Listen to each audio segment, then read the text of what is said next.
আপনারা জানেন ইতিমধ্যে যে সিরাজগঞ্জ জেলা বিএনপি গতকালকে একটি মিটিং করেছেন। আপনারা ইতিমধ্যে জানেন যে বেলকুচি, চুহালি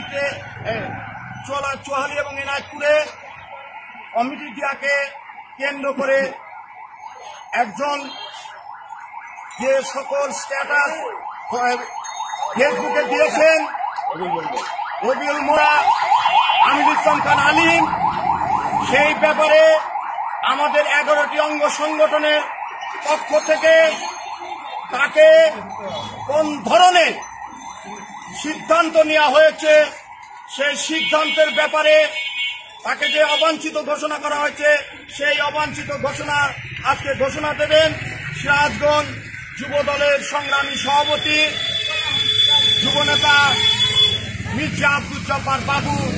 সেই ঘোষণাটি আজকে 11টি অঙ্গ সংগঠনের পক্ষ থেকে এবং সহযোগী সংগঠনের পক্ষ থেকে তিনি তার বক্তব্য রাখবেন। মিডিয়ার প্রিয় সাংবাদিক ভাইরা, আপনারা হলো দেশের আলোক বর্তিকা, আপনারা হলো সাধারণ মানুষের চোখ। আপনারা গ্রামে গঞ্জে থেকে খবর এবং তথ্য সংগ্রহ করে জাতির সামনে উপস্থাপন করেন। সেজন্য আপনাদের এই পেশাদারিটা বাংলাদেশের যতগুলো সম্মানিত পেশা আছে তার মধ্যে উত্তম। প্রিয় সাংবাদিক ভাইরা, গত পরশুদিন রবিউল মন্ডল নামে একটা ছেলে, একটা লোক, সে দল করে কিনা আমরা জানি না, আমাদের প্রিয় নেতা ইকবাল হাসান মাহমুদ টুকু, সে শুধু নেতাই না, আমাদের পিতৃতুল্য নেতা। একটা পরিবারের বাবা যেরকম আদর করে আবার শাসন করে, ইকবাল হাসান মাহমুদ টুকু আমাদের সেই ধরনের নেতা। আমার জেলা বিএনপি সভাপতি মিসেস রোমানা মাহমুদ, এই সিরাজগঞ্জের গণমানুষ 2008 সালে মঈনুদ্দিন ফখরুদ্দিনের পাতানো নির্বাচনে সিরাজগঞ্জের মানুষ তাকে ভোট দিতে ভুল করে নাই। কারণ এই সিরাজগঞ্জের মানুষ জানে রোমানা মাহমুদের মতো এত জনদরদী নেত্রী আমরা পাবো না। আমরা 2008 সালে জেলা বিএনপি, ছাত্রদল, যুবদল সাধারণ মানুষের সাথে মিশে লক্ষাধিক ভোটে আমরা এই রোমানা মাহমুদের দিয়ে আমরা ধানের শীষকে উদ্ধার করেছি।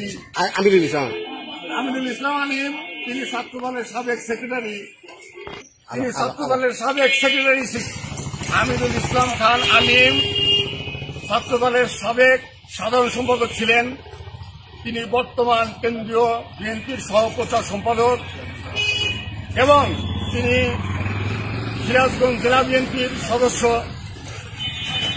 তিনি তার ইন্ধনে আমাদের নেতা ইকবাল হাসান মাহমুদ টুকু, আমার নেত্রী, মাতৃতুল্য নেত্রী রোমানা মাহমুদের বিরুদ্ধে যে অশালীন বক্তব্যে ইন্ধন দিয়েছেন এবং তিনি এই বক্তব্য দেওয়াতে উৎসাহিত করেছেন, এটা জেলা বিএনপির কাছে পরিষ্কার এবং অঙ্গ সংগঠনের পরিষ্কার। গতকাল জেলা বিএনপি একটি জরুরি মিটিং ডেকেছিল। আমরা সকল অঙ্গ এবং সহযোগী সংগঠন 11টা ইউনিটের সুপার ভাইপ উপস্থিত ছিলাম। তাকে গতকাল জেলা বিএনপি থেকে অবাঞ্ছিত ঘোষণা করা হয়েছে এবং জেলা বিএনপি থেকে বহিষ্কার করা হয়েছে। আমরা 11টা অঙ্গ সংগঠন জেলা বিএনপির সাথে সহমত। আমরা যুবদল, ছাত্রদল, স্বেচ্ছাসেবক দল, তাঁতি দল, শ্রমিক দল, কৃষক দল, ওলামা দল, মহিলা দল, মৎস্যজীবী দল, জাসাস, আমরা লিখিতভাবে জেলা বিএনপির কাছে সুপারিশ করিব এই আলিম দীর্ঘদিন ধরে আমাদের সিরাজগঞ্জে গ্রুপিং করার চেষ্টা করে তার স্বীয় স্বার্থী হাসিল করার জন্য। 2013 সালের যে আন্দোলন সংগ্রাম হয়েছে সারা বাংলাদেশে, ইকবাল হাসান মাহমুদ টুকু তখন জেলা বিএনপির সভাপতি ছিলেন।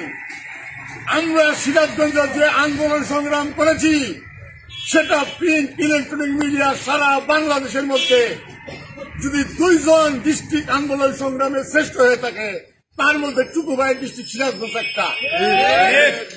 এটা টুকু ভাইয়ের অর্জন।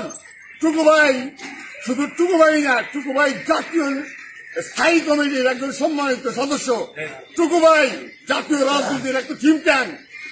টুকু ভাইয়ের সাথে সবচেয়ে ভালো বন্ধুত্ব এমাজউদ্দিন আহমেদের, টুকু ভাইয়ের সাথে সম্পর্ক ডক্টর জাফরুল্লাহ চৌধুরী, টুকু ভাইয়ের সাথে সম্পর্ক আসিফ নজরুলের, টুকু ভাইয়ের সাথে সম্পর্ক মির্জা ফখরুল ইসলাম আলমগীরের, তারেক রহমানের বিশ্বস্ত সহযোগী ইকবাল হাসান মাহমুদ টুকু শুধু সিরাজগঞ্জের সন্তান না, তিনি সারা বাংলাদেশের জাতীয়তাবাদী শক্তির একজন মূর্ত প্রতীক।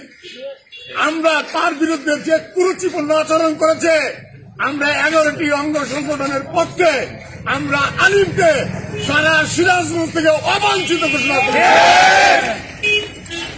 প্রিয় সহযোদ্ধা, সেই সাথে আমরা 11টি অঙ্গ সংগঠনের পক্ষ থেকে আমরা তারেক রহমানের কাছে চেষ্টায় তারেক রহমান আমাদের জাতীয়তাবাদী শক্তি, মূল আদর্শ, মূল প্রতীক, আগামী দিনের আশা আকাঙ্ক্ষার ভরসা, তার নেতৃত্বেই সারা বাংলাদেশের জাতীয়তাবাসী এক এবং ঐক্য। আমরা তার কাছে বিনীত অনুরোধ করব, আপনি সিরাজগঞ্জে আপনার মতো করে এই জিনিসটা দেখবেন। আমরা এখানে যারা আছি, একবার না দুইবার না, আমরা 10 বার জেল কেটেছি। আমরা যত নেতা আছি, না হলেও 50টা করে মামলা আছে, 50টা করে মামলার মালিক।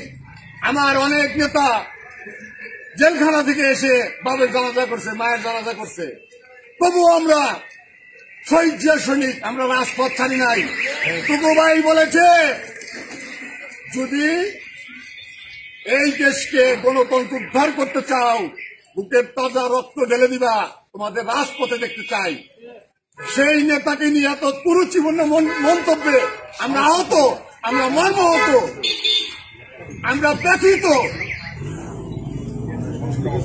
আমরা অবিলম্বে জেলা বিএনপির এই বিষয়ে আমরা সুরাহা চাই, আমরা বহিষ্কার চাই।